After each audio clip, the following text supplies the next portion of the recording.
alguma coisa contra os mais idosos? Por favor. Não, eu estou entrando para o time deles. Imagina, cinquentinha esse ano, amigo. Opa, esse ano tem um festão, hein? Esse ano, pô, você contar da minha vida, Cris, esse ano, o que era passeio, o que está sendo, menina. Olha que cinquentinha mais animado de aprendizado desse, pelo amor de Deus. Para marcar, né? Lá. Para sempre. É o que tem para hoje, vamos viver, né? Vamos começar. Bom dia a todos vocês que estão conosco, nos acompanhando em mais um Mercado e Consumo em Alerta. Hoje, um dia muito especial, tratando de cuidados pessoais, beleza, indulgência com chocolate e moda, com três amigos, parceiros que vão nos ajudar a analisar o que tem acontecido e como líderes estão aprendendo com líderes a conviver com a nova realidade.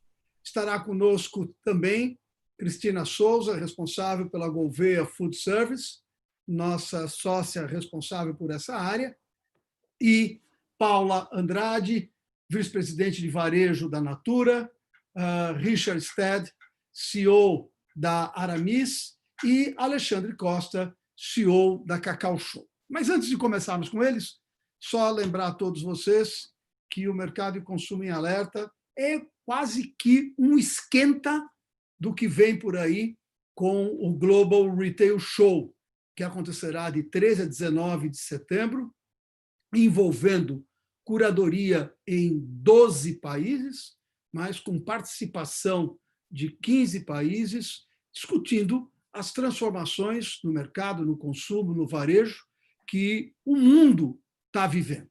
Para ajudar nessa discussão, duas pesquisas exclusivas, uma com consumidores em 15 países, analisando a transformação e as mudanças nos seus comportamentos em termos de produtos, marcas, canais, as suas relações de consumo. E uma outra realizada no Brasil, com dirigentes do varejo e do consumo do Brasil, como eles avaliam haverá a transformação do mercado no mundo.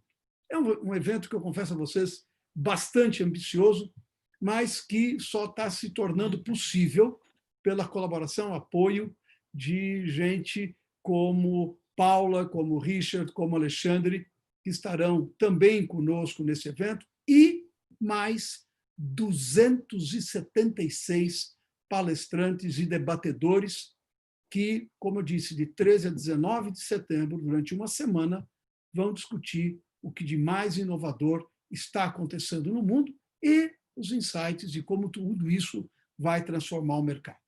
Vocês conhecem já como funciona o nosso esquema, aqueles que têm nos acompanhado. Vocês têm a opção de estarem fazendo as suas perguntas no Q&A que está aí embaixo. Nosso time que está nos apoiando, Cris, Maris, Beth, estarão nos ajudando na seleção das perguntas. Às 9h entra um debate, em verdade, às 9h entra uma enquete com um tema muito ligado ao momento, que depois nossos debatedores vão analisar também conosco.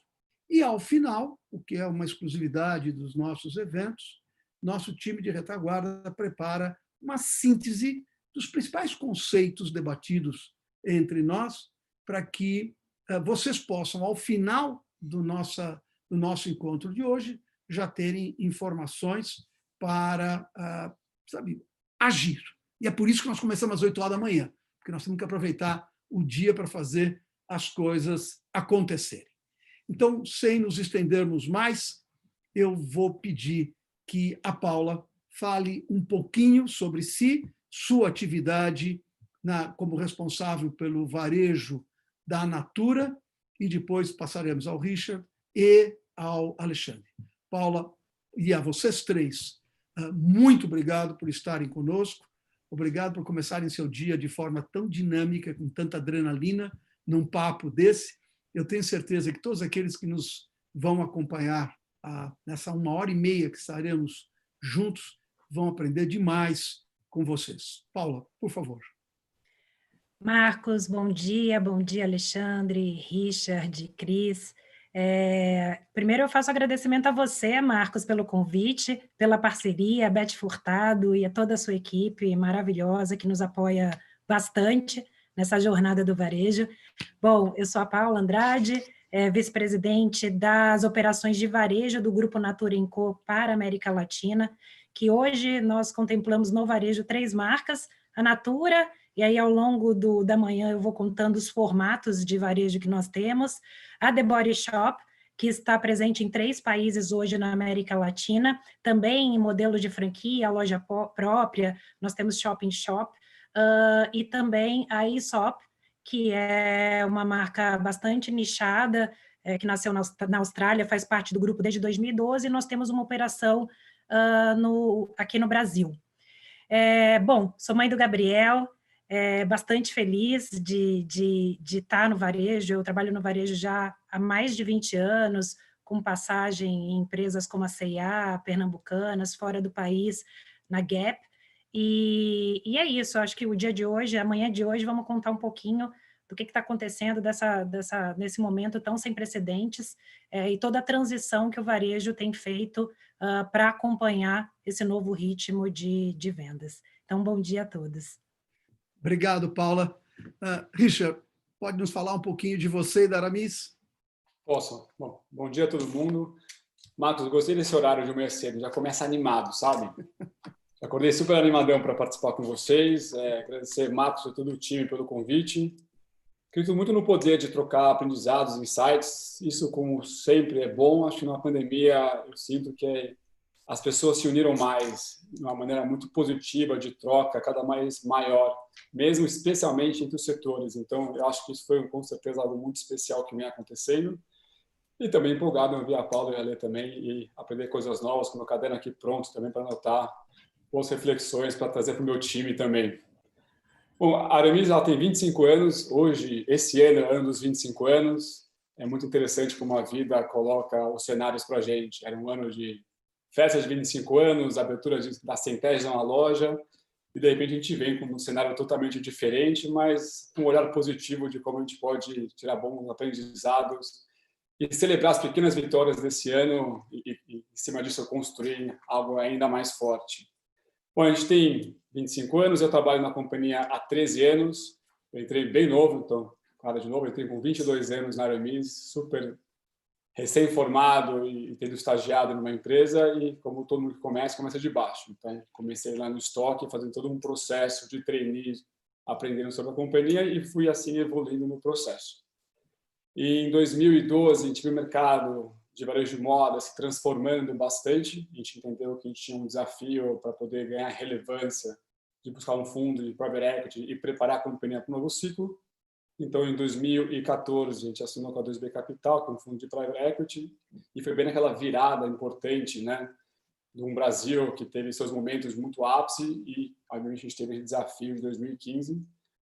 Sempre muito desafiador pegar momentos complexos, pegando a cadeira com 29 anos de presidência da Aramis. Hoje, há 6 anos nessa cadeira, eu brinco com o Marcos e o pessoal que, quando eu peguei a cadeira da presidência, era que nem aquela onda de Nazaré, enorme com uma prancha pequena, bem numa crise. Aí, cada ano que passa, a prancha vai crescendo, você vai ganhando mais conforto nela, vai descendo bem a onda. Vem a pandemia, a prancha encurta de novo, e a gente continua trabalhando e aprendendo em relação a isso. Mas já são 6 anos na presidência, a gente está com 91 lojas em todos os estados brasileiros. Essa é uma das metas que eu tinha muito quando entrei na companhia, tinha 11 lojas, era poder ter nossa bandeirinha em todo esse Brasil maravilhoso e também com 780 multimarcas também no Brasil representando o nosso trabalho. Então, vou deixar também sucinto essa parte para a gente poder entrar num bate-papo super rico com todos nós. Obrigado pelo convite. Gratíssimo, Richard.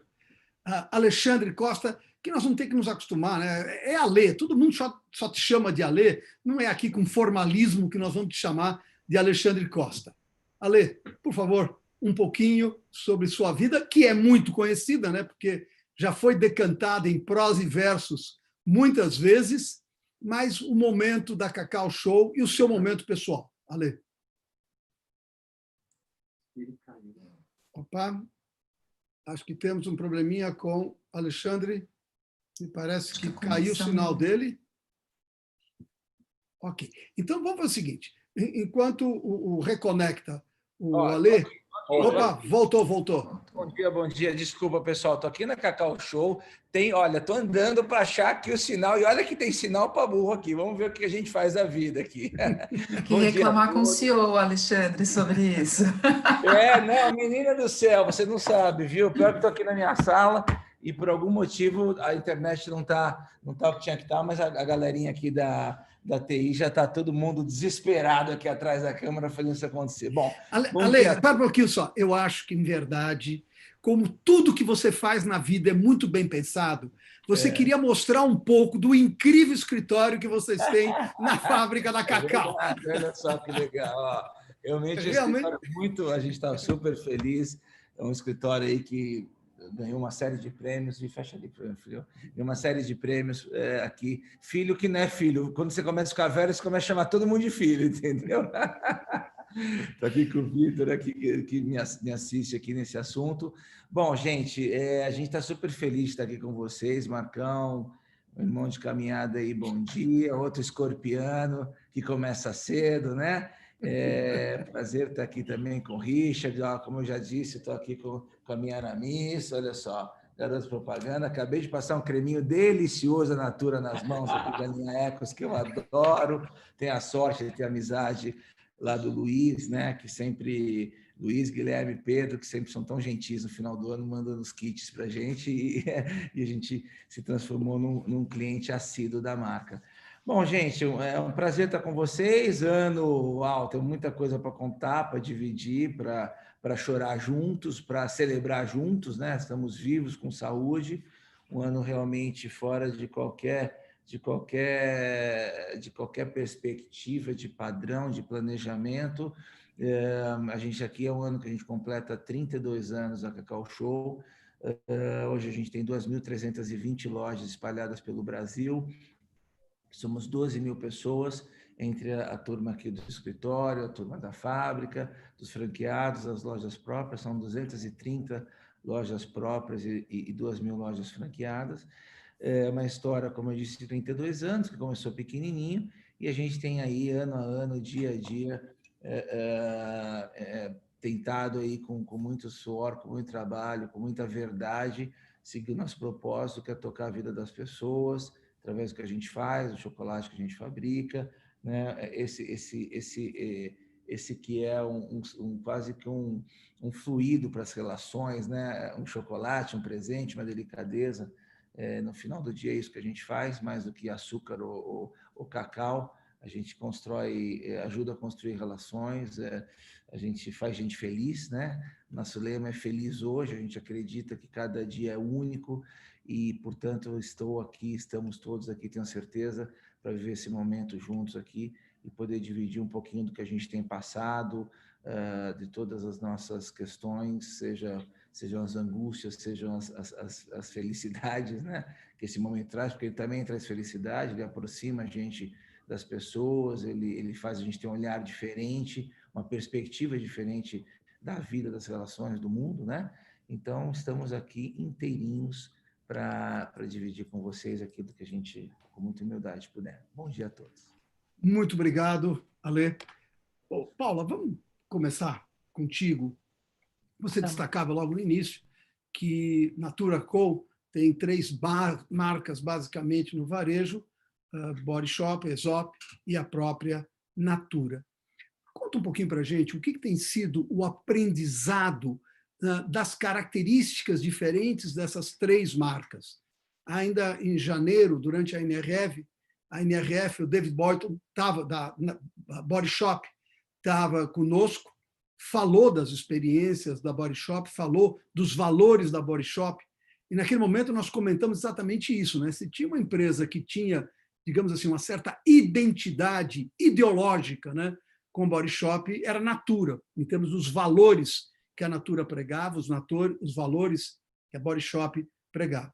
O que tem sido a interação entre essas 3 marcas e os aprendizados desse processo? Paula, por favor.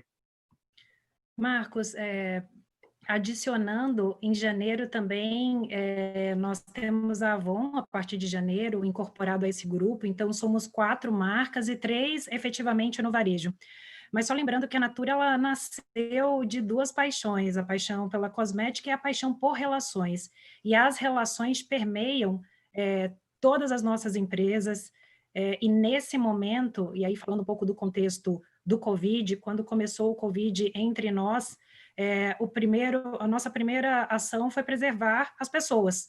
Então, nosso compromisso de assegurar os empregos por 60 dias para que desse tranquilidade às nossas pessoas no grupo, para que pudessem entender o contexto novo que nós não sabíamos, né, imensamente sem precedentes, então também sem ter uma visão do que aconteceria no curtíssimo prazo. Nossas fábricas também se voltaram para a produção de higiene, de produtos de higiene, álcool em gel, em parceria com outras empresas, e isso é um aprendizado do grupo, nada fazemos sozinhos, tudo em colaboração.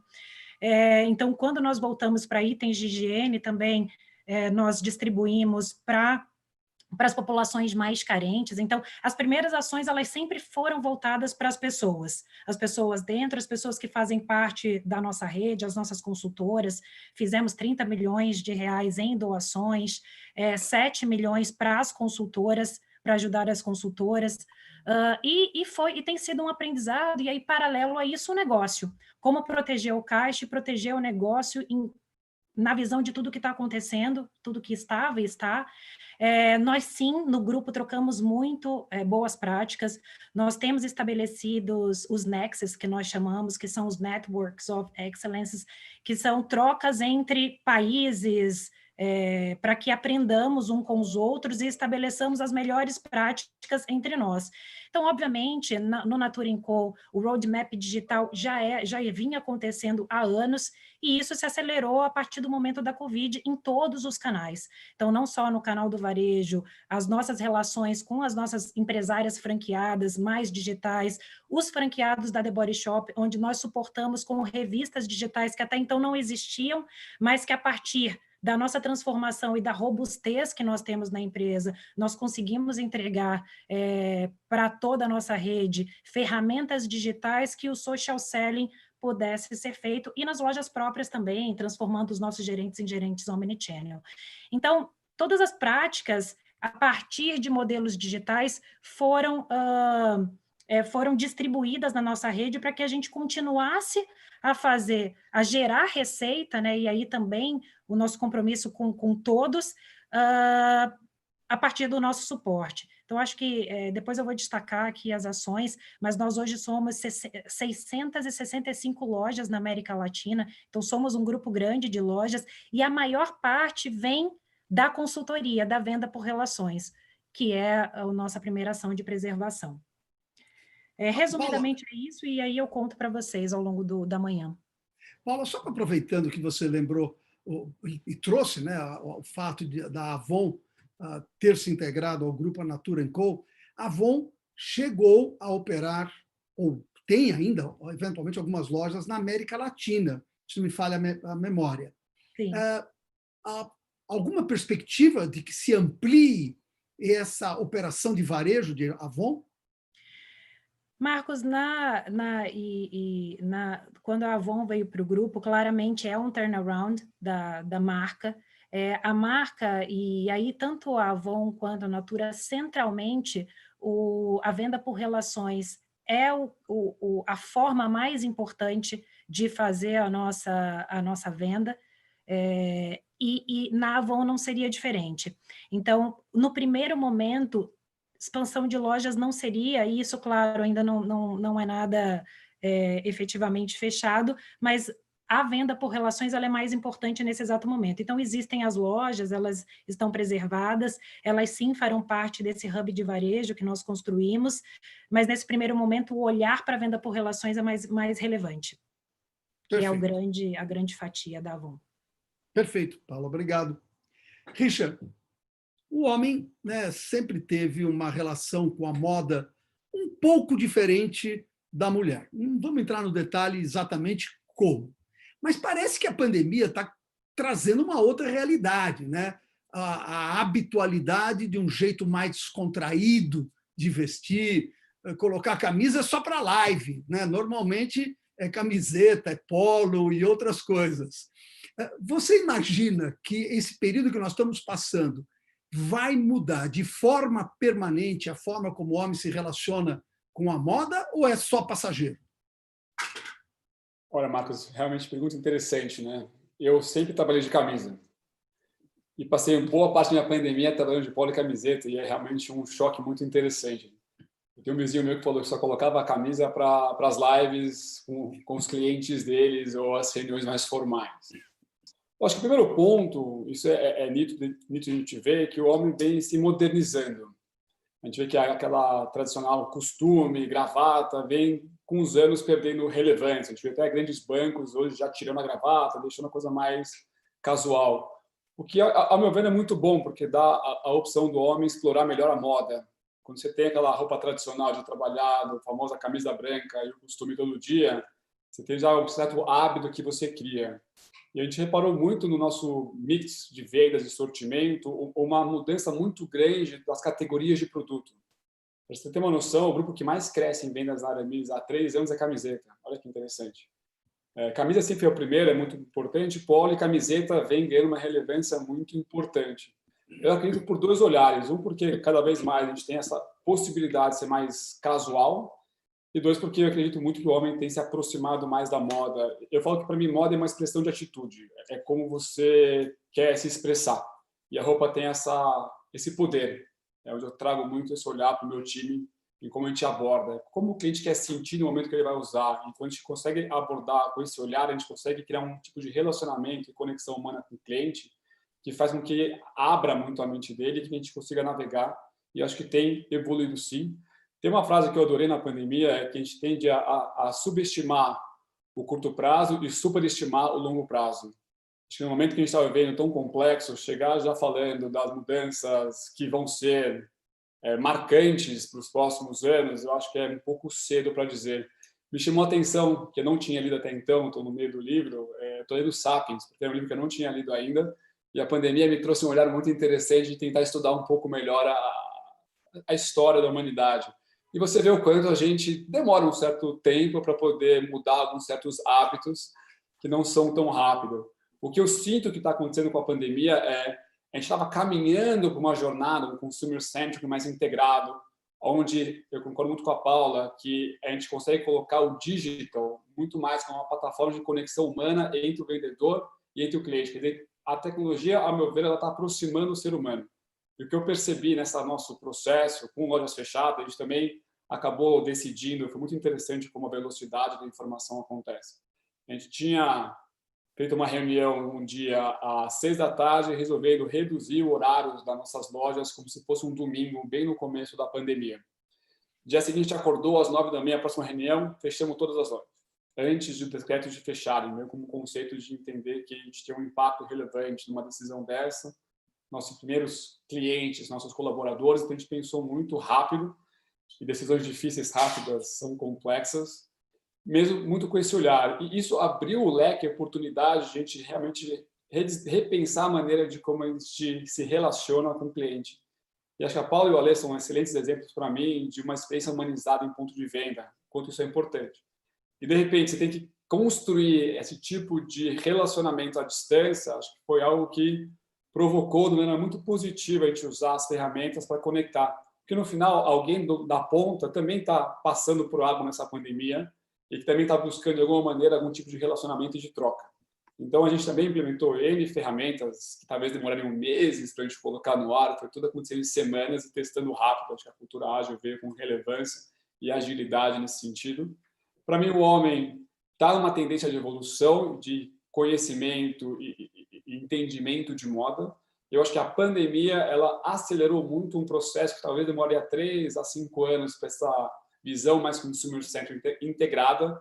As empresas e os consumidores evoluíram mais rápido nesse entendimento. Esse, ao meu ver, é o que está acontecendo em relação a isso. Obrigado, Richard. Alê, a história vitoriosa, né, da Cacau começou numa frustração de Páscoa, que você já compartilhou isso com a gente algumas vezes. E, de repente, mais de 30 anos depois, você estava na frente à perspectiva de uma frustração de Páscoa. E você fez uma reviravolta para se transformar na Páscoa possível e no aspecto comercial e no aspecto solidariedade. Como é que foi esse processo no meio de toda a confusão, às vésperas do seu maior e melhor momento de venda, ter que, de alguma maneira, reinventar a empresa para poder continuar tocando o barco? Olha, Marcos, eu acho que a palavra atitude, que bem o Richard falou, que aliás eu tenho tatuada até aqui no meu braço, né? A única tatuagem que eu tenho é a palavra atitude no corpo. E eu acho que a atitude foi a mesma de 32 anos atrás, né? Aqui o nosso escritório, como a gente falava, ele é muito moderno, tal. A gente tem um monte de frases escritas nas paredes, e uma delas que a gente vai escrever agora é uma que eu tenho falado muito, que é o seguinte: aceita que dói menos, né? Aliás, aceita. Ontem, na outra live, até aceitemos para rimar, aceitemos que dói menos, né? Porque, assim, a partir do momento que a gente viu que o negócio era o que era, quer dizer, que de repente, de um dia para o outro, fechou todas as lojas, a gente teve que fazer, achar uma forma, um meio de fazer o produto chegar no consumidor. E, Marcos, uma das notícias boas do tudo que a gente está vivendo, né, de todas essas notícias mais difíceis, e que eu fiquei realmente, eu não diria que surpreso, porque são, de fato, 32 anos trabalhando por isso, mas foi realmente encantador entender quanto que a marca é querida pelo consumidor, né? A gente vê lojas que estavam assim com a porta de aço só 10 centímetros aberto, assim, porque a gente estava trabalhando com portas semi-abertas, não vamos chamar de fechadas, mas só uma frestinha, porque dentro da loja estava acontecendo ali a parte de fazer o delivery, né, o e-commerce, etc., que também a gente teve que sair de 200 pedidos por dia, Marcos. Nós batemos na terça-feira da semana da Páscoa 60 mil pedidos. Foi de 200 para 60 mil, com a estrutura que tinha, do jeito que, sabe, o carro andando e trocando pneu no meio do caminho, foi realmente uma loucura. Mas o que nos encantou foi consumidores abrindo a porta da loja querendo entrar. Pessoas falando, olha, não dá para ter Páscoa se não tiver o meu ovo de Páscoa Dreams, né? Que é o recheado de trufa, com vários... Enfim, a gente vê que a marca vai ficando mais relevante. Então, é só uma questão de conectar o produto com o consumidor, que ora já foi e ainda será por muito tempo, certamente não vai, as coisas vão voltar ao normal e o varejo vai continuar existindo, mas claro que com alternativas que não vão voltar atrás, né? Eu lembro que você me levou lá na NRF há 10 anos atrás, desde então a gente tem quase que anualmente visitado essa feira, e tudo aquilo que se falava de futuro, né? Tudo aquilo que era uma coisa de futuro, como o Richard falou, a gente teve que fazer acontecer em semanas, se não em dias, né? Então, eu acho que realmente nós todos, acho que o brasileiro, e aí entra o Brasil, né? Que a gente está até num grupo juntos, né, Marcos, no parlatório, a gente tem discutido questões relevantes, e é muito triste a gente ver como o Brasil é retratado fora, porque a gente tem muita qualidade, esse jogo de cintura, essa capacidade de arregaçar literalmente as mangas e fazer as coisas acontecerem, é o que faz a gente aqui, nós brasileiros, que fomos criados em tormentas, nunca teve aquele lago de Zurique, de Como aqui foi sempre porradaria aqui, isso daqui é quase ali, como é que chama lá em Portugal, aquelas ondas gigantes lá, não é Porto? Nazaré. Nazaré, isso daqui cara, a gente foi criado na porradaria aqui, né? Nunca teve... Até esse negócio de inflação, de CDI de 2%, está até gozado esse troço, né? Está monótono isso, né? Porque, então, acho que nós todos aqui, certamente todos nós aqui desse grupo e muitos empresários brasileiros, a gente aproveitou a Páscoa e só tinha um jeito, viu, Marcos? Que era dar certo, não tinha outro não. Outra hipótese não existia, era dar certo, a segunda era dar certo. Ale, mas você sabe que, guardadas as devidas proporções, foi o que aconteceu conosco. Nós tínhamos o Latam Retail Show previsto para setembro. Comecinho de abril, nós nos demos conta que não tinha a menor chance. E acabamos virando para fazer agora o Global Retail Show. E com a mesma lógica que você colocou, Ale, sabe, a gente fala, lá fora fala-se tão mal do Brasil, e um país que tem tanta virtude, mas se comunica mal. E nós resolvemos fazer algo grandioso, inovador, o primeiro evento global de varejo virtual, de uma forma de dar a volta por cima, tá certo? E tudo tem a ver com atitude, você tem razão. Aliás, deixa eu contar para quem está assistindo a gente aqui um pouquinho do backstage de ontem. A gente estava dando uma repassada natural, né? Antes do evento, de uma conversa dessa, a gente sempre dá uma repassadinha de uns 15 minutos. E o Marco contando todo animado, né? Que é um maluco. E se não for maluco, não faz, entende? Não faz coisa grandiosa que não é maluco, não tem jeito. E ele falou, estou super excitado com essa história que vai acontecer agora em setembro, outubro e tal. E a equipe falou, ele está excitado, a gente está desesperado, mas é esse desconforto, né, Marcos, que faz com que as grandes coisas aconteçam. Se ficar ali no papai e mamãe, sabe, na zona de conforto, nada foda se cria, né? Nada outstanding se cria. Aliás, é uma parede aqui, está no nosso escritório, que seja foda, porque o mundo está cheio de gente mais ou menos, né? Então, realmente, é isso. Parabéns, Marcos, por isso que eu te admiro, porque você é uma pessoa que bota o sonho, sabe? Bota o sonho e está ali na construção. A gente também só sonha e deixa a equipe fazer sozinha. A gente bota o sonho e vai junto com a equipe para fazer a coisa acontecer. Vai ser espetacular esse evento. Vai ser tenho certeza. Vai ter, mas o mérito é de uma incrível equipe que nós, ao longo do tempo, tivemos o privilégio de montar e que faz acontecer. E uma das pessoas dessa equipe é a Cristina Souza, que é responsável pela nossa área de food service. E eu queria chamá-la agora para o jogo, Cris. Para quem que você vai perguntar? Falar com a Paula, né? Vamos de mulher para mulher aqui, vamos fazer um bate-papo aqui. Paula, eu achei o máximo você falar que é mãe do Gabriel, eu sou a mãe do Henrique, muito prazer, eu adoro esse tipo de apresentação, porque a gente sempre está correndo, está falando de trabalho, mas a gente nunca esquece, né? Nossos amorzinhos, o Ale, o Richard também chegaram falando de família, isso é super valioso e acho que é o que mais nos encanta aí nesse período de pandemia. Queria te perguntar uma coisa relacionada a mix de produtos. A gente sabe que a brasileira é louca por batom, né? E o fato da gente estar usando máscara agora, como é que está esse mix nas lojas de vocês? Como é que vocês estão tratando isso? A gente sabe que os produtos para cuidados pessoais, especialmente para mãos, por conta de excesso de álcool gel, né? Essa preocupação, mas como é que fica a história de boca? A gente tira a boca e vai para os olhos, né? Como é que vocês estão pensando aí? Como é que vocês estão trabalhando nas lojas?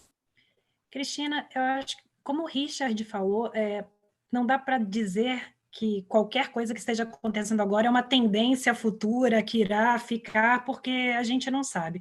Obviamente, o mix de produtos de higiene, produtos essenciais, hoje tem uma relevância bastante grande, obviamente pela quantidade de vezes que lavamos as mãos e tudo isso.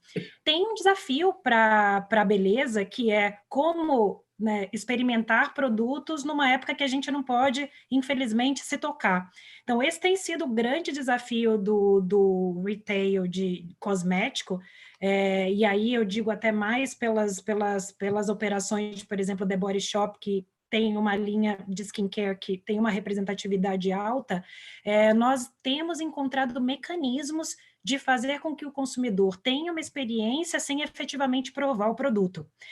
Nas nossas lojas da Natura, o nosso forte é a experimentação. A loja física da Natura, ela veio justamente para materializar e gerar essa experiência direta para o consumidor final, que por muitas vezes, através da consultora, a gente tinha uma experimentação parcial dos produtos que ela ou mantinha em estoque, ou como tester mesmo, mas a loja ela veio também para isso, não só para agregar receita, mas para agregar experiência.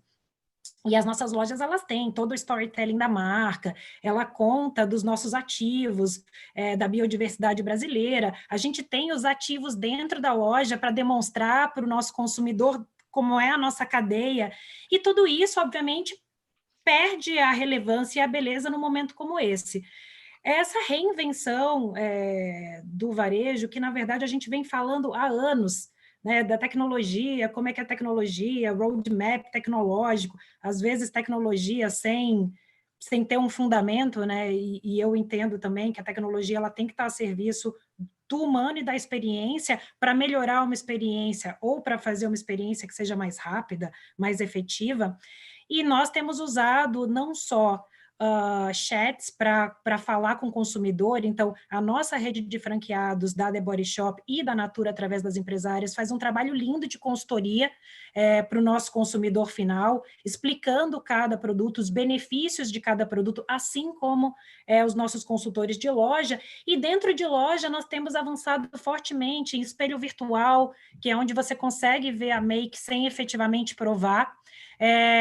Também na Aesop tem, não ainda no Brasil, mas na Austrália, Ásia, Estados Unidos, você pode fazer um agendamento da consultoria com hora marcada, virtual por vídeo, então, onde o consultor explica e demonstra nele mesmo cada produto para a pele. Então, nós temos agregado tecnologia para justamente não acontecer o que você falou, perder relevância em produtos que para a brasileira são tão importantes, né? A brasileira, né, ama make, ama fragrância, então como fazer com que esse mercado continue sendo um dos mercados mais relevantes do mundo em relação à cosmética e à beleza em geral.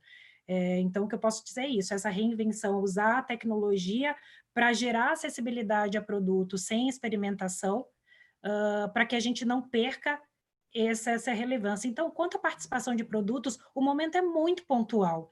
Obviamente, higiene, ele é mais relevante agora, mas isso não quer dizer que é uma tendência, e de fato eu não acredito, até pela nossa cultura latino-americana. Oi. Quer completar, Richard? Oi, Richard. Que nesse momento a gente tinha que fazer duas coisas nas lojas. Primeiro é ter empatia pela pessoa, entender que são seres humanos. E o segundo é sorrir com os olhos. A melhor maneira de sorrir hoje em dia com as máscaras é sorrir com os olhos. E os olhos falam bastante. Então, foi muito do direcionamento, da experiência que eu sempre falei para o meu time. Sorria com os olhos e se conecte, que as duas pessoas, de alguma maneira, mesmo numa pandemia, com toda essa complexidade, conseguem ter uma boa experiência. Mas eu achei muito bom o que você falou. Isso. E, Richard, nas entregas de delivery, tem sido lindo o que a rede vem fazendo. As colaboradoras, as consultoras de loja, seja da Natura e da Body Shop, escrevem bilhetes individuais nas sacolas. Eu recebo, assim, milhões de elogios, as pessoas realmente tocadas, porque você se coloca efetivamente no lugar do outro e a experiência gerada é através da empatia. Tem que ser. Agora não tem mais como ser preço, drivado em preço só. O que vai fazer diferença, na minha visão, para as marcas é justamente se colocar no lugar do outro e atender da melhor forma possível. Nesse conjunto... Oi, pode falar, Richard. A gente troca toda a experiência humanizada, incrível, de delivery, alguma experiência que a gente faça, a gente tem um canal só para as pessoas compartilharem as melhores histórias de relacionamento para engajar e criar essa rede positiva e as pessoas um inspirando o outro a fazer encantamentos diferentes e compartilhando. São momentos muito importantes. Então, vocês estavam comentando, né, o que é que de fato vem para ficar, o que é só momentâneo, e a dúvida que, né, para todos nós. Mas acho que, claramente, essa questão que envolve o e-commerce, ou a relevância do e-commerce, essa já é irreversível. Vamos lembrar que nós saímos de e-commerce representando perto de 5% do total das vendas no varejo no Brasil, e neste ano deve saltar para 10%, deve superar os 100 bilhões de reais de vendas pelo e-commerce. Então, esta intimidade que se criou do consumidor com o e-commerce já é parte da nova realidade. No caso da Cacau, Alexandre, como é que vocês estão se organizando, se estruturando e estrategicamente revendo a questão de canais, considerando esta realidade que o e-commerce precipitou? Então, como eu disse, né, Marcos, a gente saiu de 200, 300 pedidos para chegar a pico de 60 mil. Claro que foi na semana da Páscoa, isso está longe de ser, infelizmente, a realidade do dia a dia hoje, né? Olha, a gente tem um comitê digital que se reunia basicamente mensalmente, a gente tem se falado, tem feito comitê semanalmente nós contratamos pessoas, enfim, a gente está entendendo que o consumidor ele quer o produto. Eu não acho que a loja física vai acabar, eu acho que as pessoas estão desesperadas para poder uma abraçar a outra, né? As outras, quer dizer, ter esse contato, ter essa relação, sair para a rua, ir para o shopping, sem achar que você está entrando no hospital, né? Porque tá, a experiência, enfim, é o que tem para hoje, né? Quer dizer, está todo mundo com tanto medo, os próprios shoppings, etc., que está todo mundo se organizando para evitar qualquer tipo de problema. Mas a gente acha que vai voltar o varejo comum, a experiência do... Nós, inclusive, criamos as Meg Stores, são lojas com 500 metros quadrados. Isso foi um marco aqui na nossa história, tem 1 ano e pouco que a gente fez isso. São maravilhosas, Ale, por sinal. Bastante cliente na sua loja no Morumbi. Muito obrigado, muito obrigado. Foi muito interessante que foi feito em 3 meses o projeto, de novo, do nosso jeito de construir, com muito amor, com muita verdade, com muita paixão pelo produto e tal. E então, quer dizer, agora, é inegável que ao mesmo tempo que o varejo não, que a loja física não vai acabar, eu acho que teve uma inclusão, esse momento foi uma inclusão de consumidores no processo digital incrível, né? Pessoas de mais idade, que não têm familiaridade, que nunca comprou, acabou que se transformou, de certa forma, na única forma, por algum tempo, de você se relacionar com algumas marcas e alguns produtos. Isso certamente vai deixar um legado, que é o que você disse, Marcos, é sair, no nosso caso, não é de 5 para 10, é de 1% do que representava o digital para a gente para 10%. A gente vê hoje que plataformas como o iFood, por exemplo, a gente tem trabalhado fortemente com esse tipo de plataforma. O desafio que nós temos ainda aqui, no nosso caso, é a parte da logística, né? Porque o nosso produto é um produto de consumo, claro que metade é gifting, né? Mas tem uma metade aí que é de consumo e as pessoas querem ter esse produto rápido. Ainda o custo de frete no Brasil é um desafio. O nosso produto, quanto melhor a qualidade de chocolate, mais ele vai derreter na sua boca e, portanto, fora da boca também, dentro dos caminhões, dentro. Então, toda essa cadeia de abastecimento tem que ser realmente muito pensada. Mas, assim, eu diria que uma parte relevante, inclusive nosso conselho de administração, que temos reunião amanhã, a gente tem falado muito, e mais do que falado, né? A gente tem feito um follow-up, assim, muito próximo dessa forma de atender o consumidor, né? E é como a Paulinha falou também, essa coisa da gente escrever mensagens, isso realmente... A gente está criando outra forma de abraçar com os olhos, né? Como bem foi colocado, quer dizer, outra forma de trocar essa experiência, de trocar essa energia, né? Mais que experiência, né? É uma palavra que já está assim meio gasta, de trocar essa energia, né? Com as pessoas. E a gente tem trabalhado dessa forma. Paula, você destacou um pouco essa questão dos bilhetes, o Richard comentou, e agora o Alexandre reforçou, né? O sorrir com os olhos. Me parece que um dos elementos que nesse período ficou assim exacerbado é essa dimensão da humanidade. Acho que, de forma geral, todos nós nos tocamos de uma maneira, sabe, quase que generalizada. Nós estávamos ficando assim pragmáticos, sérios, formais demais. E parece que esse período resgatou este sentido de humanidade. O que você imagina, Paula? Você vai levar, vocês, né, o Conjunto Natura com o Varejo, vai levar para depois, que foi aprendido nesse período, e para vocês vai fazer parte do tal decantado novo normal? Olha, Marcos, são muitos aprendizados nesse sentido. Só para lembrar que o grupo, e aí todas as nossas marcas, elas são marcas que têm propósitos muito fortes em direção à humanidade, né? Então, nós lançamos no meio de tudo isso o nosso compromisso com a vida, que é a nossa visão de sustentabilidade 2030, que tem uma série de compromissos, desde zerar o desmatamento na Amazônia, obviamente com colaboração de outros atores da sociedade, como eu falei anteriormente, nada na Natura nós fazemos sozinhos, mas a nossa visão desse momento é um momento de mais cuidado, requer mais cuidado ainda com as pessoas. E quando eu falo pessoas, é pessoas que estão ao nosso redor, seja nós como colaboradores e as nossas famílias, nós e os consumidores. Então também nosso compromisso com a verdade, ele é acima de receita, venda, e por isso eu acho que, e aí a minha leitura, o Grupo Natura e a Natura em si é tão bem sucedida, porque nas relações nós temos uma transparência enorme, e isso se intensificou nesse momento de Covid.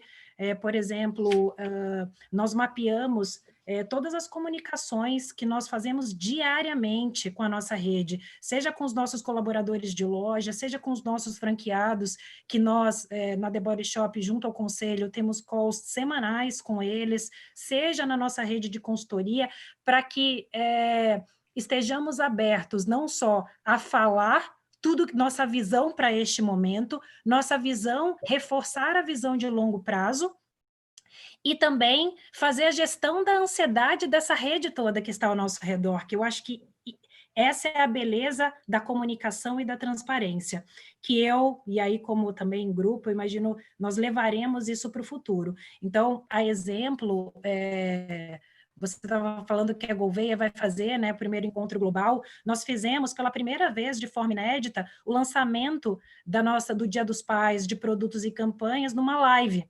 E foi um sucesso.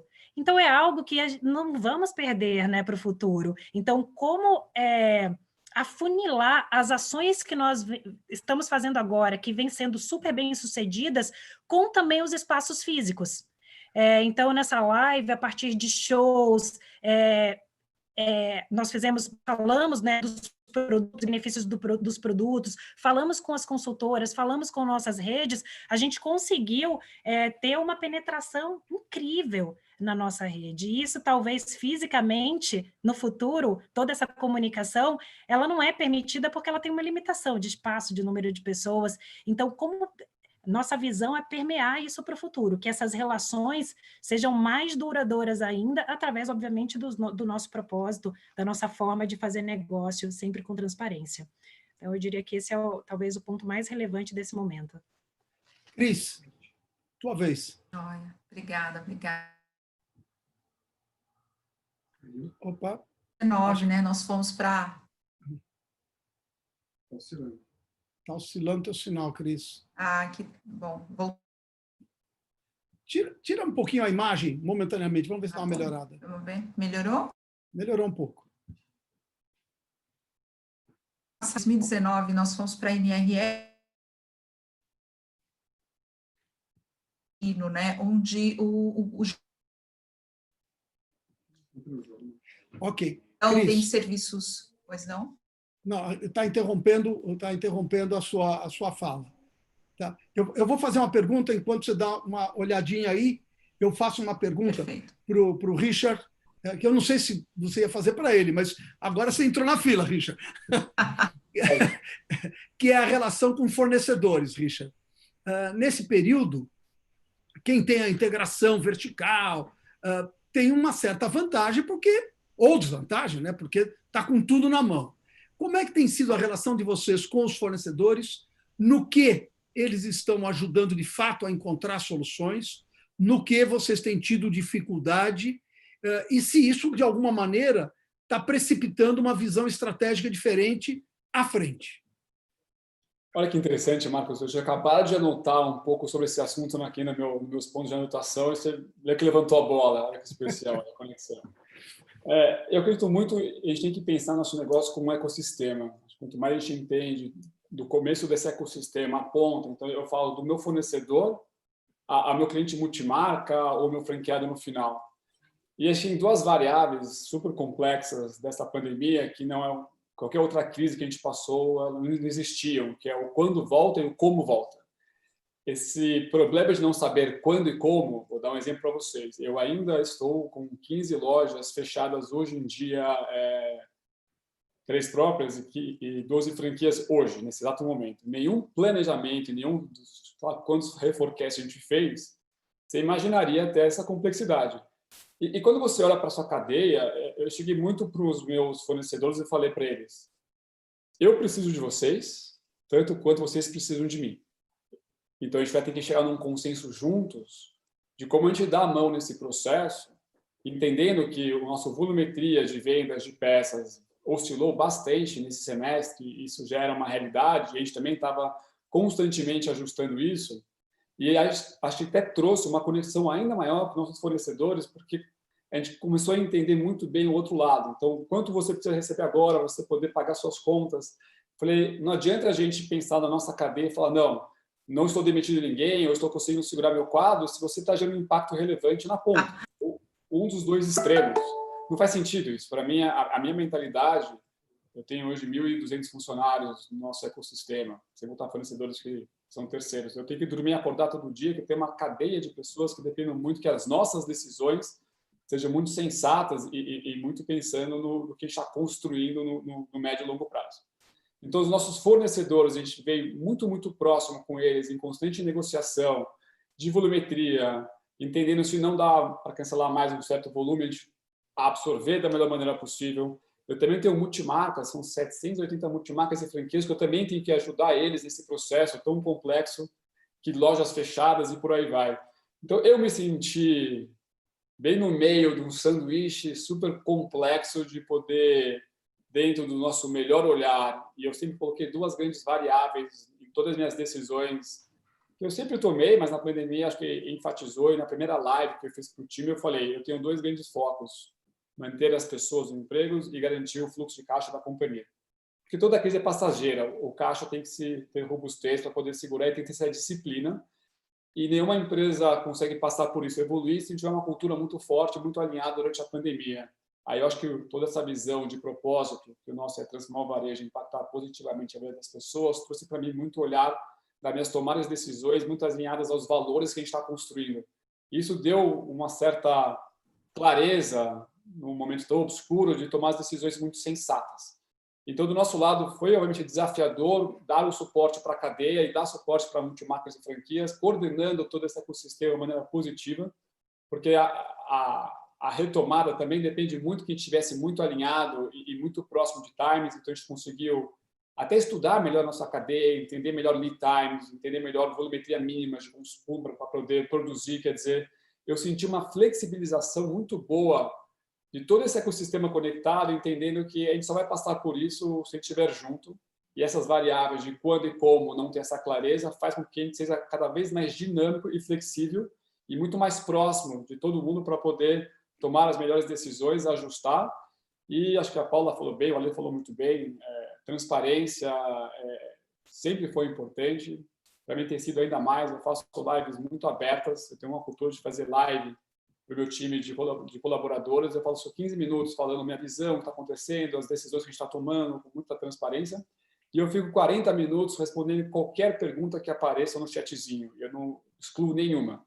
Óbvio que temas políticos, esses temas eu prefiro nunca entrar porque não faz sentido, mas tudo outro que eu posso dar apenas a minha opinião do que eu acredito que está acontecendo e como a gente está lidando com isso, traz uma leveza muito importante para as tomadas de decisões relevantes que a gente tenha tomando, todo mundo tenha o entendimento do porquê. E tendo essa clareza, acho que a gente tem esse bom senso e tomar boas decisões. Então é isso que a gente tem lidado, não só com fornecedores, mas também com os multimarcas e franqueados, que também estão na ponta, fazendo toda essa construção de marca com a gente. Perfeito. Cris, está com você agora. Pronto, voltei agora com tudo aqui com o Wi-Fi. Tá vendo, Alexandre? A situação do Wi-Fi é generalizada. Quero perguntar justamente para você. Bom, meu assunto é food service dentro da Gouveia, né? E a gente sabe o tamanho que vocês têm. Eu tive a oportunidade de conhecer a unidade de vocês aí na Castelo. É impressionante tudo que vocês construíram até o momento. Mercado de food service, 215 bilhões de faturamento em 2019, tínhamos boas perspectivas para esse ano, estamos aí agonizando, mas parcerias e construções de relações com marcas famosas como a Cacau Show poderia ser uma oportunidade bastante interessante para para alavancagem de redes e de operações de food service. Queria saber se isso está no radar da Cacau, como é que você enxerga isso? Fiz uma pesquisinha, eu vi que no passado vocês fizeram alguma coisa com a Vigor. Como é que o food service está dentro da perspectiva aí da Cacau Show? Queria saber um pouco do teu pensamento. Cris, o nosso foco tem sido, historicamente, atender o consumidor final através dos nossos franqueados, hoje já através de uma rede já de umas dezenas de milhares de revendedoras que trabalham atendendo o consumidor, dessa venda de relações, como a Paula diz, né? A Natura que é uma referência nesse sentido. E a gente tem feito algumas parcerias, como foi o caso da Vigor, a gente tem feito aí essa coisa de cross aí com algumas outras marcas, e nós também lançamos uma linha de produtos institucionais, que é tanto a linha La Creme, que é um produto muito importante para a gente, que ele tem um altíssimo teor de leite, quanto o Bendito Cacau, que é um produto que a gente faz bean to bar, desde o grão, né? Nós temos fazenda de cacau em Linhares, então a gente vai desde o grão até o produto acabado, a gente cuida de todo esse processo. A gente tem disponibilizado esse produto para outros restaurantes, outras empresas que fabricam produtos e que podem usar esses nossos ingredientes, nosso produto semi-acabado como ingrediente.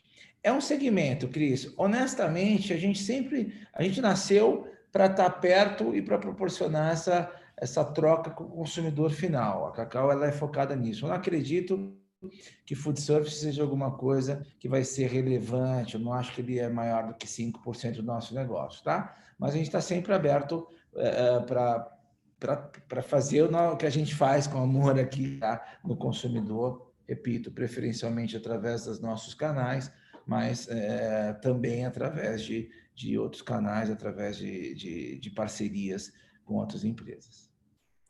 Ok.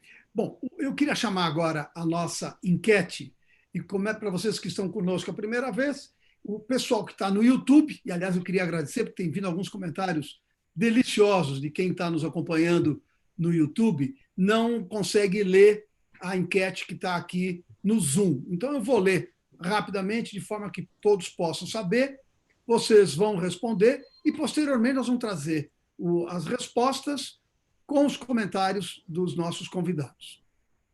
Qual dessas motivações você acredita que será gatilho de compras com a retomada? Indulgência, eu me dou esse presente porque eu mereço, depois de tanta diversidade.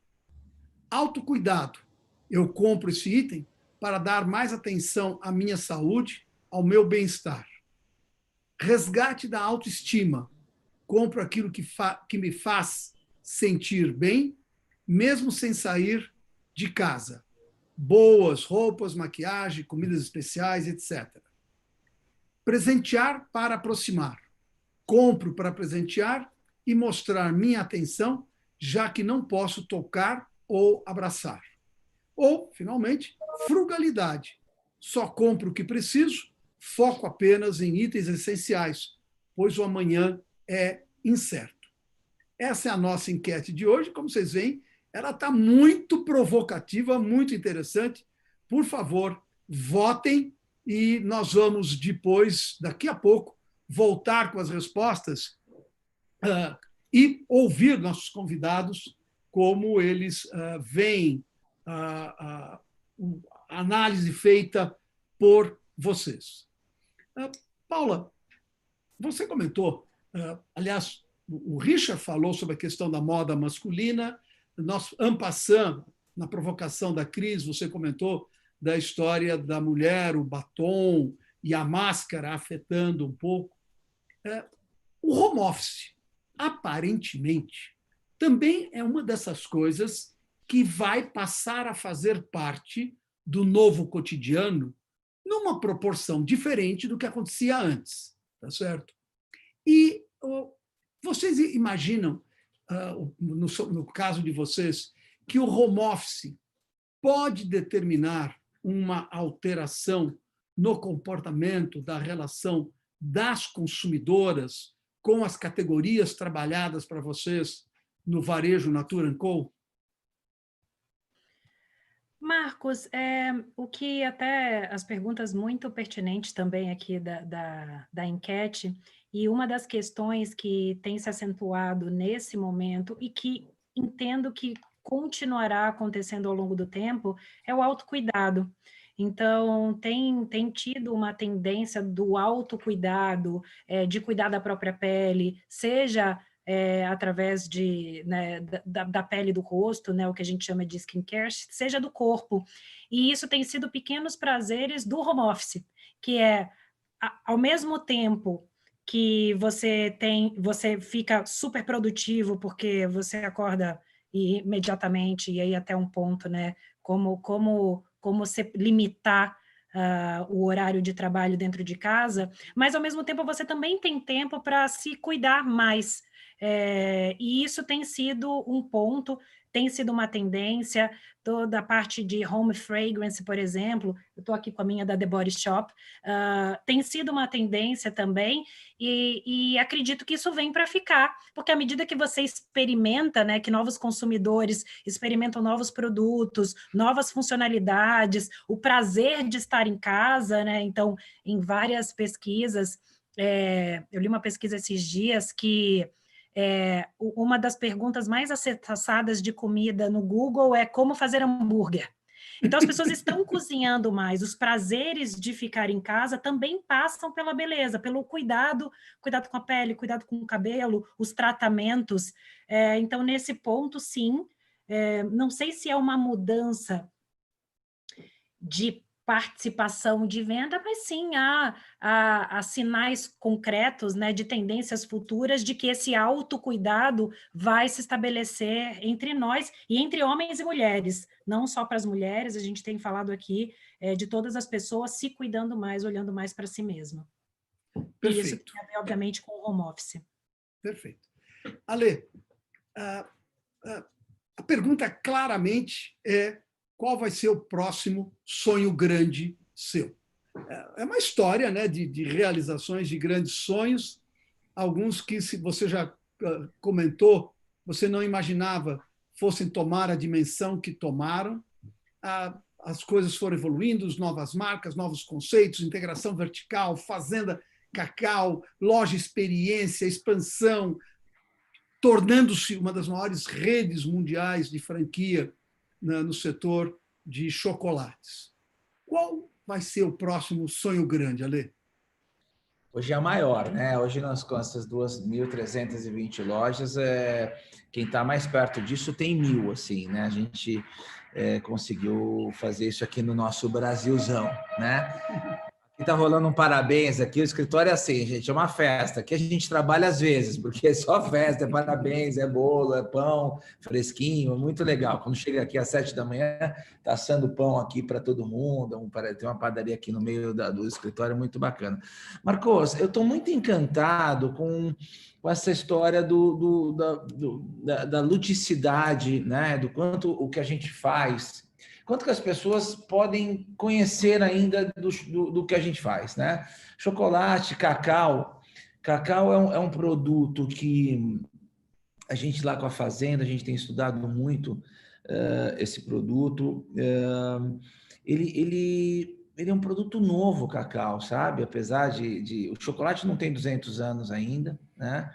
E o cacau tem umas centenas de anos aí, mas vem desde os maias, astecas e tal. Mas a sensação que a gente tem é que hoje em dia, isso é muito em off aqui, que do cacau a gente usa uma parte só do cacau. É como se matasse um boi e usasse só a picanha e o resto jogasse tudo fora, sabe? Desculpe o exemplo, nem como carne, mas a gente tem muita coisa para desenvolver. O cacau é um produto ainda inexplorado, inclusive sobre as questões aí de saúde que ele pode proporcionar. Então, a gente tem trabalhado muito em P&D nesse sentido, né? Muita gente acha que vai abrir um cacau, né? Um pote de cacau assim, que vai abrir, que vai sair chocolate dentro. Tem um caminho entre esse cara e o chocolate, que é um caminho encantador, né? É um caminho encantador que a gente realmente precisa mostrar mais isso, ensinar mais o consumidor. E esse processo de levar esse conhecimento para o consumidor de uma forma lúdica. Então, assim, a gente fez a loja de 500 metros. Caramba, as nossas lojas tinham 30 metros. De repente, faz uma de 500, é um sucesso. Por que não fazer um parque de 300 mil metros, cujo tema seja chocolate? Por que não ser autossuficiente? Né? Hoje a gente tem fazenda de cacau, mas a gente dá conta de 3% da nossa produção. Eu precisaria de mais ou menos 10 mil hectares, né, para ser autossuficiente. Não tem nenhuma empresa no mundo nesse porte que faz desde a plantação, fala from bean to bar, a gente é from tree to store, quer dizer, a gente começa na árvore e vai até a loja. Por que não ser autossuficiente disso? Isso é um investimento de bilhões, né, da gente ter 10 mil hectares de cacau plantado. Então, a gente vai continuar sonhando, e o amor e o tesão que a gente faz isso é tão grande que certamente esses sonhos aí vão fazer aquilo que diz o nosso propósito, que é juntos vivemos para e vivemos para. Viver para é uma conversa, né? Você vive para, Gouveia de Souza, né? Viver para já começa logo aí, já dá para fazer uma live só das duas primeiras palavras da nossa, né? Mas para tocar a vida para juntos também, que é como a Paula falou, isso não é um negócio, a gente aqui está representando as nossas empresas, mas é do todo, é do junto, né? Do coletivo, tocar a vida das pessoas. Então, através de experiências e de impactos relevantes, né? Então, quer dizer, não dá para não pensar em coisa grande, não dá para não pensar em coisa foda, não dá para não pensar em Latam Retail digital. É isso que dá o prazer, a alegria, né? O desejo, o tesão, por que não dizer, da gente acordar cedo. Vai vir coisa bacana por aí, vai vir coisa bacana. Esse era um ano, como você sabe bem, era um ano que eu faço 50 anos, era um ano de uma parada estratégica, de um repensar, né, de um avaliar aí tudo que aconteceu, tudo que está por vir, né? E está acontecendo isso, não era desse jeito, estava planejado, né?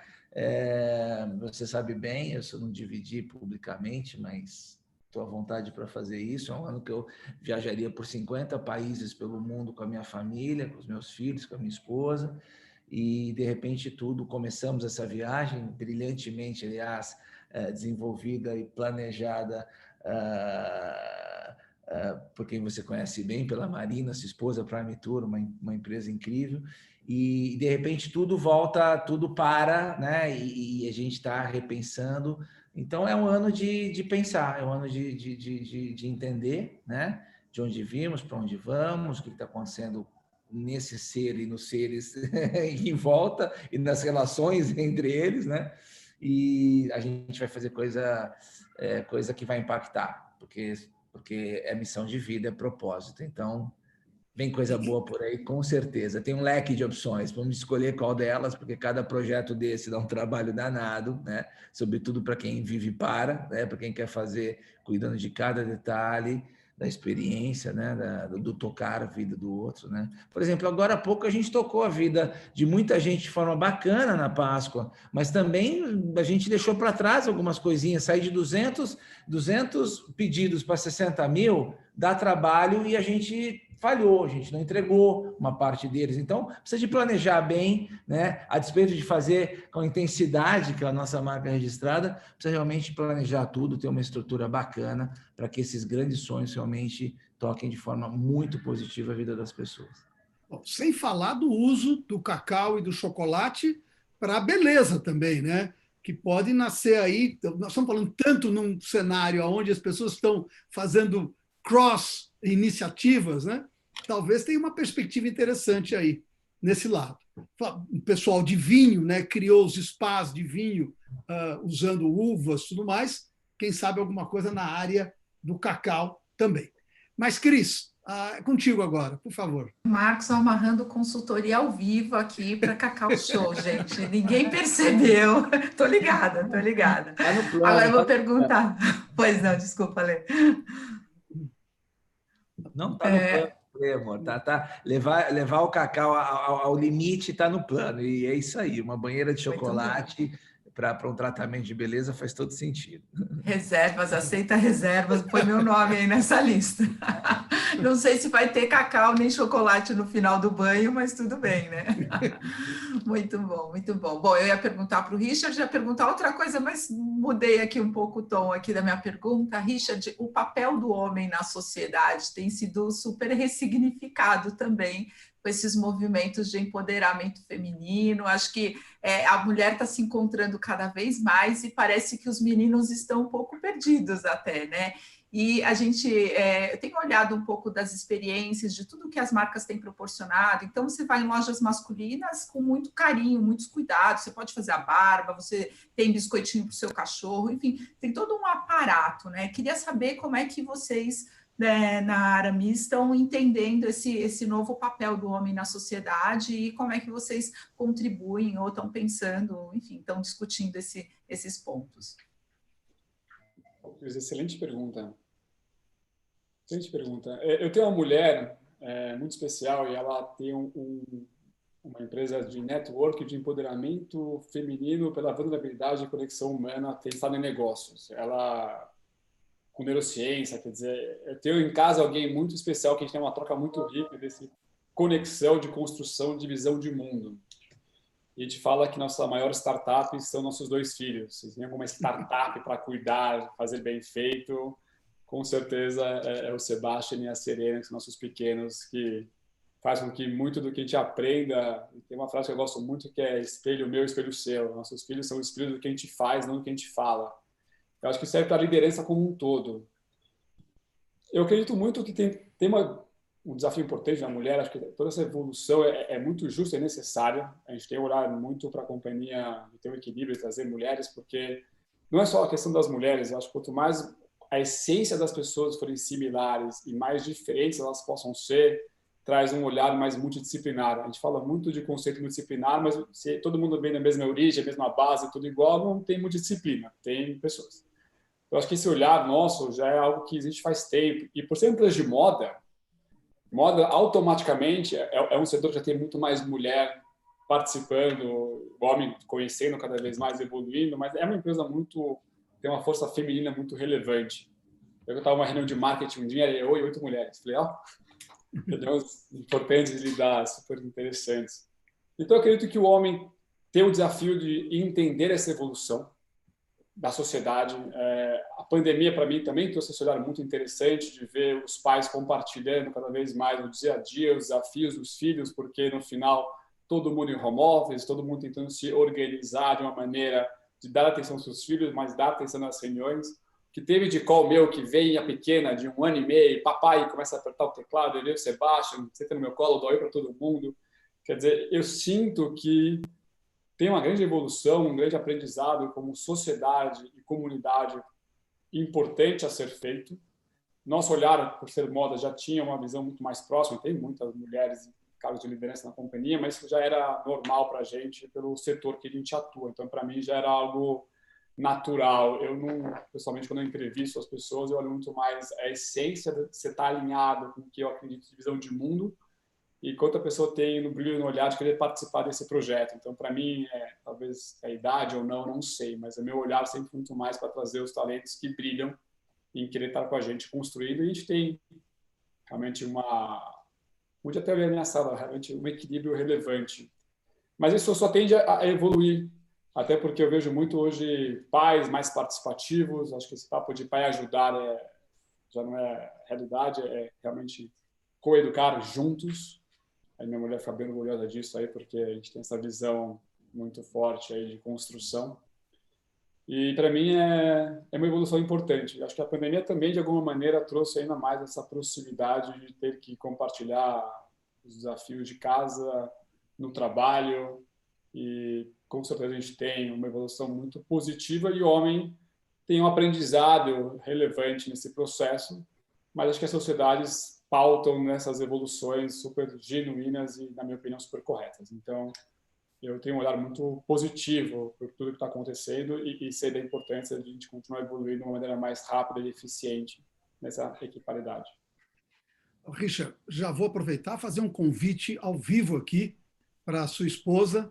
Nós temos um programa interno chamado Somos Gouveia, em que a gente celebra a diversidade.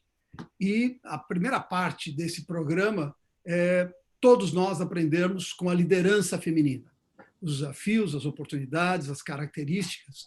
E eu estou aqui publicamente fazendo um convite à sua esposa, quando for possível, ela fazer uma live conosco para falar destes aprendizados que ela tem tido no processo e a iniciativa, que me parece muito bacana. E nós temos no nosso programa outras diversidades que nós queremos também celebrar. Sabia, Marcos, for the fun, a minha mulher trabalhou lá atrás, acho que como estagiária ou pouco depois, na Prime com a Marina. Puxa vida!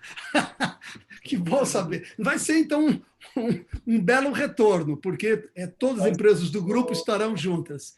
Bacana. Qual o nome dela? Sara. Maravilha. Muito obrigado. Vamos colocar, então, a enquete, o resultado da enquete? Bom, o que nós tivemos, e eu vou pedir que vocês façam algum comentário que achem pertinente. Tá? Qual dessas motivações você acredita que terá gatilho nas compras, na retomada? Indulgência teve 17%. A que teve maior índice é o autocuidado, onde eu compro esse item para dar mais atenção. Esse teve 32%. O resgate da autoestima teve 23%. Presentear para aproximar, 13%. E frugalidade teve 15%. Interessante que, à exceção do autocuidado e o resgate, que ficou um pouco acima da média, os outros dois estiveram bem, os outros três estiveram razoavelmente bem equilibrados. Paula, a sua percepção bate com essa do autocuidado? Sim, ela bate, mas eu adicionaria a questão dos presentes. Eu entendo que esse momento, a distância física, ela trouxe um elemento humano mais forte, que é os aniversários, as datas, têm ficado cada vez mais relevantes para todos nós, né?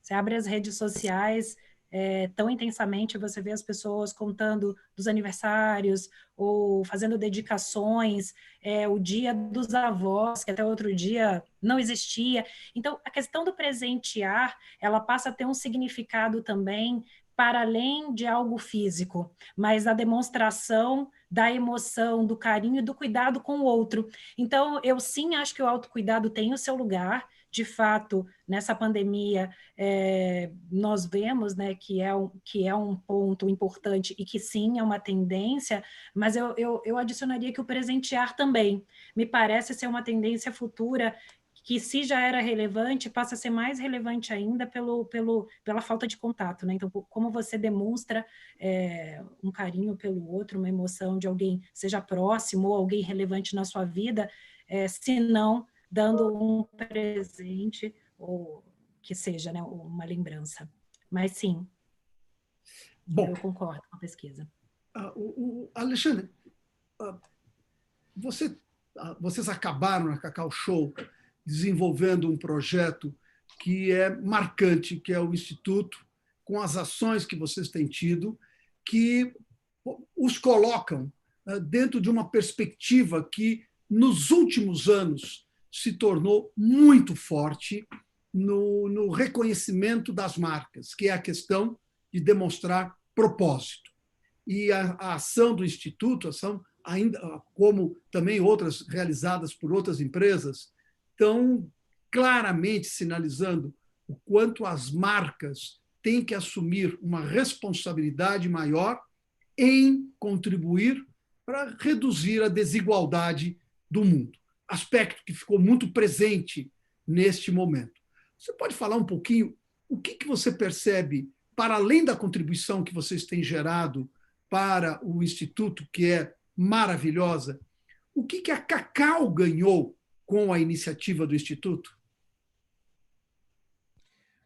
Olha, Marcos, obrigado por perguntar isso. O Instituto é uma coisa que a gente tem muito orgulho, ele já vai fazer 10 anos, né? Aliás, e nós temos hoje 3.000 crianças, jovens e adolescentes aqui nessa região de Itapevi, onde a gente vai desde do reforço escolar, né? Muito focado aí na educação, no apoio da educação pública aqui da região, até programas de jovens aprendizes. A gente hoje nós somos creditados para desenvolver jovens aprendizes para que eles possam ter a sua primeira oportunidade, assim como eu, aos 17 anos, e como a Ângela, minha querida esposa, que é vice-presidente do Instituto, começou a trabalhar numa época que podia começar a trabalhar, lá se vão quase 30 anos, aos 14 anos de idade. Então, o Instituto tem essa função de mostrar para as crianças aqui da região que, a despeito da vida não ter sido até agora muito generosa, às vezes, né? Porque às vezes eles não têm uma boa referência em casa ou mesmo na comunidade que o cercam, que as pessoas podem sim construir com atitude, construir com protagonismo uma história diferente, né? Isso tem sido muito bacana internamente. Hoje nós temos 60 menores aprendizes aqui dentro da Cacau Show, alguns deles começaram como menores aprendizes, já vieram trabalhar na Cacau Show, fizeram universidade com apoio aqui da Cacau Show, e hoje já temos aqui analistas plenos, quase coordenadores já, que vieram daí.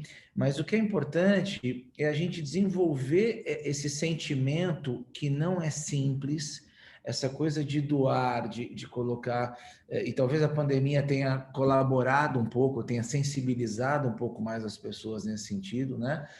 Então, o Instituto, olhando para dentro da Cacau Show, ele nos ajuda a sensibilizar esse nosso público interno da importância da gente dar oportunidade para as pessoas, né? Então, sem dúvida, isso é uma coisa que tem ajudado muito.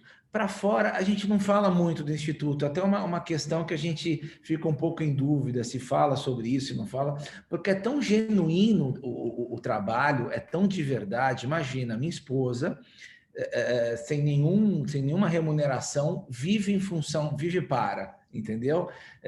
Então, quer dizer, é um trabalho como Madeira, que é o nosso presidente do Instituto, Clóvis Ailton Madeira, um senhor que se aposentou como auditora do nosso comitê de risco. Aliás, temos uma reunião daqui a pouco, na sequência do nosso, ele é conselheiro aqui da Cacau Show, que é o presidente do Instituto. Quer dizer, a gente coloca muita energia, muita verdade nesse trabalho, que é de verdade, de novo, o propósito, tocar a vida das pessoas, né? Então, tem muita coerência nessa história, sabe, Marcos? Isso que é muito bacana.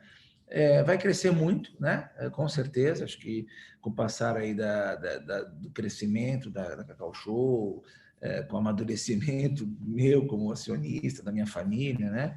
A gente tende a trabalhar cada vez mais. Hoje eu estou lá no Conselho do GRAAC também, que é uma iniciativa incrível, um hospital maravilhoso que cuida de crianças através do SUS, de crianças que têm câncer, né? Fundamentalmente através do SUS. Começamos agora a atender um pouco de convênio para conseguir equilibrar as contas, mas é isso. Acho que cuidar do outro está absolutamente alinhado com tocar a vida das pessoas, com o que a gente faz aqui na Cacau Show. É natural. Bom, nós vamos trazer agora os insights que foram gerados nessa nossa rápida conversa, que é sempre deliciosa, e o Richard comentou no início, tomando nota. Eu também vou tomando um montão de nota aqui, porque cada papo desse a gente aprende, e aprende muito com os nossos convidados. Mas tem alguns insights que o nosso time, hoje, com a Beth, a Josi, a Cris, a Maris, acabam nos ajudando a consolidar. Vamos lá, vai. Vamos para a leitura dele. O investimento na construção de marcas nos últimos anos mostrou-se a melhor das escolhas para este improvável ano. Como os desafios continuarão a fazer parte das nossas vidas, construir relações sólidas e comunidades com clientes serão sempre fundamentais. Próximo insight. O sentido de humanidade é um dos legados importantes de 2020. Sentir empatia pelas pessoas, sorrir com os olhos, conectar-se com as pessoas, como pessoa física e como pessoa jurídica. O que irá fazer a diferença para marcas são equipes que se colocam no lugar dos outros, conexões de pessoas, de pessoa para pessoa. Próximo. As vendas do e-commerce representavam 5% do total das vendas até 2019, e neste ano devem saltar para 10%, superando 100 bilhões de reais. No caso da Cacau, saltou de 1 para 10%, tendo anteriormente 200 pedidos por dia, e na semana da Páscoa atingiram 60 mil pedidos por dia. Apesar desse fato, as lojas não irão acabar, mas terão que ser ressignificadas. Próximo, ficar na zona de conforto não cria nada de grandioso. Temos que sonhar grande e ter responsabilidade na execução para construir uma visão de futuro audaciosa e consistente. E, quinto, o brasileiro foi criado em tormentas. Desenvolvemos fibra, força e espírito guerreiro. O que muda a realidade dura que estamos vivendo, como sempre, é a nossa atitude. Arregaçamos a manga este ano, novamente, e fizemos acontecer do dia para a noite. Ficamos, portanto, mais fortes. E todos aqueles que estão nos assistindo via YouTube ou os que estão no Zoom têm acesso a esses insights e os das reuniões anteriores. Mas agora, lamentavelmente, nós estamos aí nos minutos finais, e eu lamento toda vez que eu tenho que falar isto. Sabe, minutos finais de alguma coisa é sempre difícil, especialmente quando se está entre amigos e que se dispõe de uma forma tão genuína e tão aberta a compartilhar aprendizados.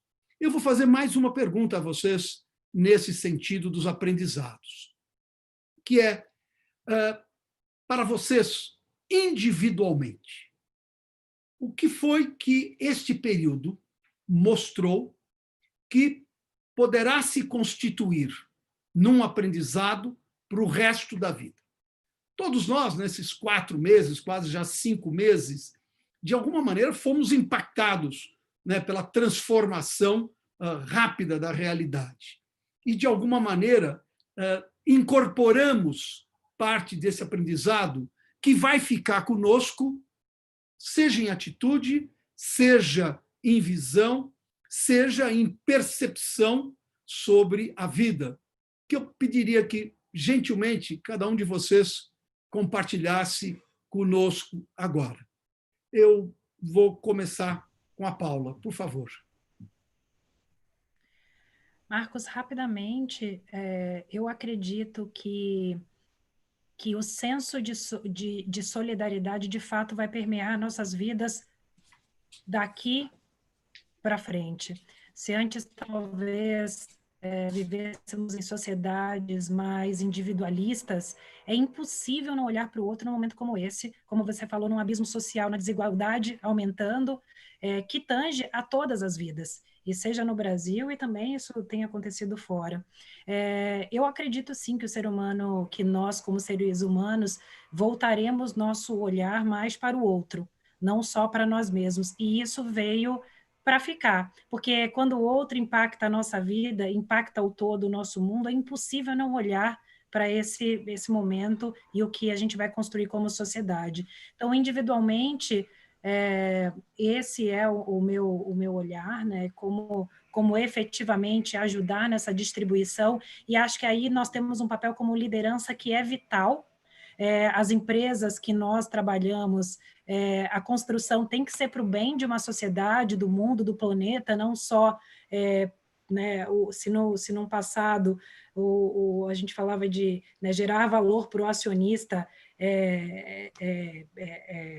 lucro, hoje em dia tem que ser gerar valor para todos os stakeholders, é o que a gente vai deixar de legado para a humanidade. E isso é um valor meu individual que tem se acentuado nessa crise, além, obviamente, do olhar menor, que é como mãe, como você cria indivíduos também melhores. E num contexto como esse, é impressionante o aprendizado de estar todos os dias. Eu nunca tinha, né? Meu filho tem 7 anos, e eu nunca tive um momento tão intenso como mãe. E como aprender mutuamente para que caminhemos para esse mundo que nós esperamos para o futuro. Então, esse é meu aprendizado como indivíduo e acho que para a sociedade também. Muito obrigado, Paula, por compartilhar. Richard. Bom, gostei bastante do que a Paula falou também. mas alguns pontos que me trouxeram muito. Primeiro, acho que é a quebra das verdades absolutas, né? A gente tem tanta verdade absoluta, o próprio cérebro, né? O órgão que mais consome energia, que mais cria padrões para poder automatizar.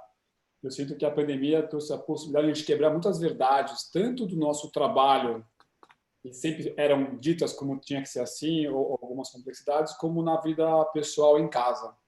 Acho que o primeiro ponto para mim é o poder que nos trouxe de poder olhar para essas verdades absolutas e poder questionar elas com uma mente cada vez mais aberta. Outro ponto para mim muito interessante é o poder da adaptação do ser humano.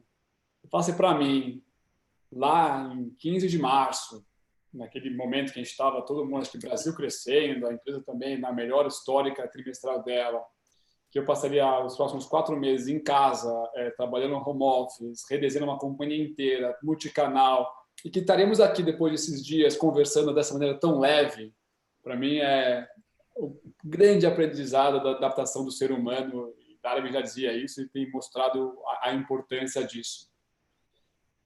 Outra coisa que me chama muita atenção também é curtir os momentos presentes. Tanta coisa aconteceu nesses 4 meses, né? Tantas histórias.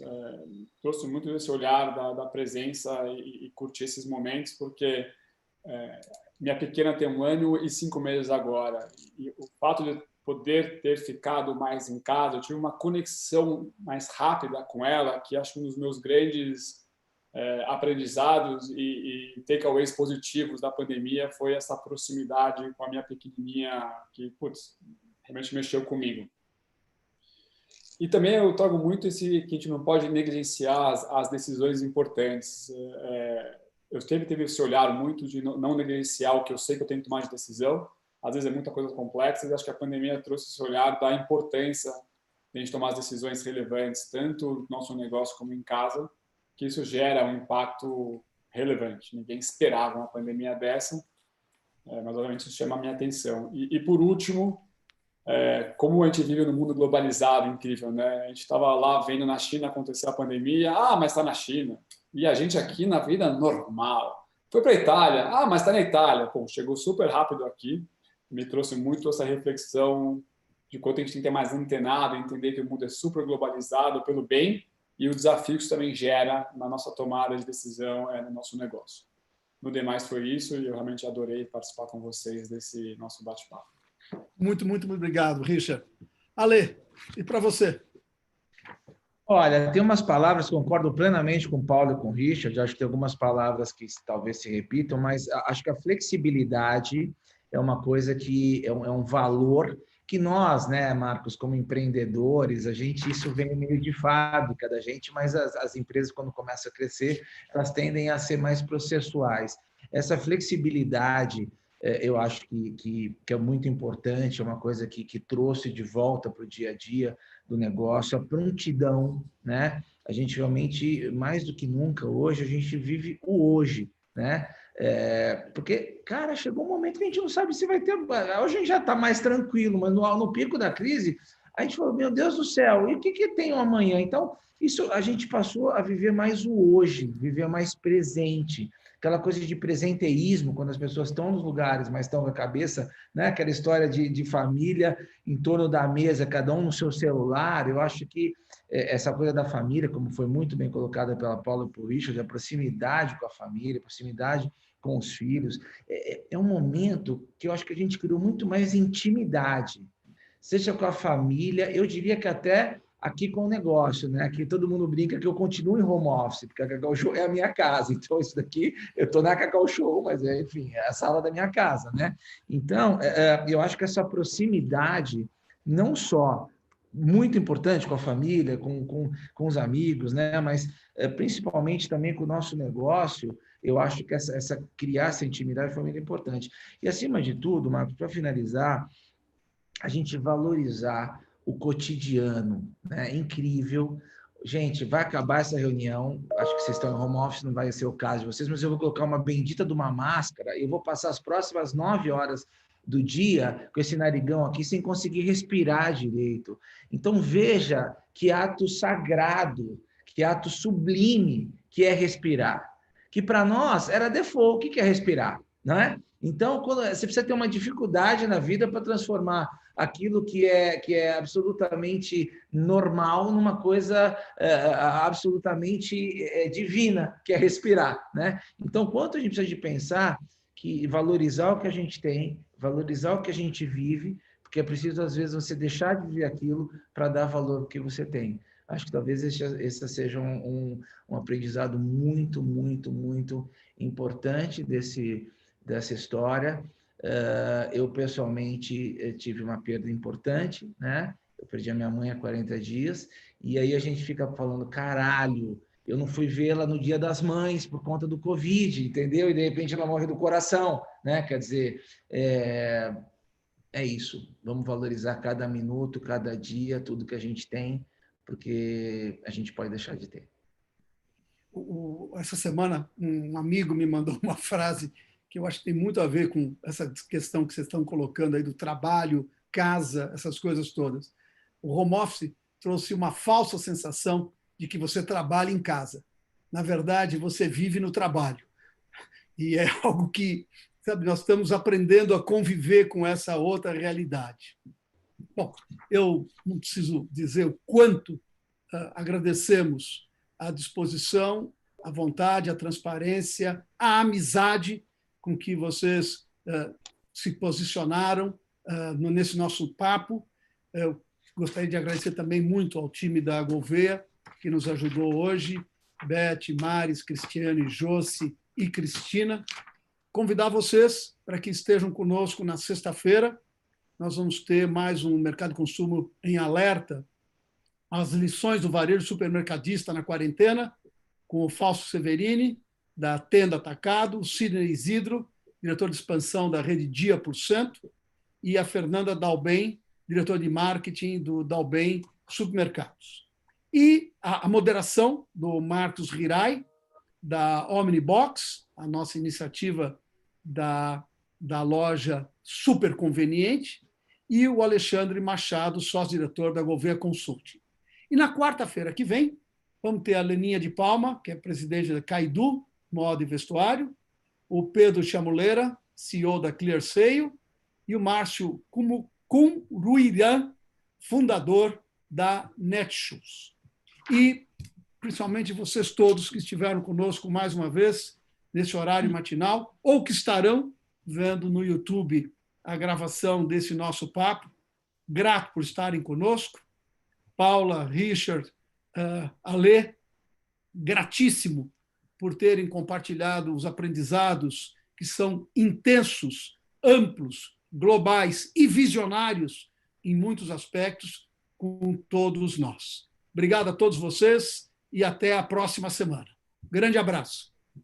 Obrigado, pessoal. Tchau, tchau. Tchau, tchau. Obrigado.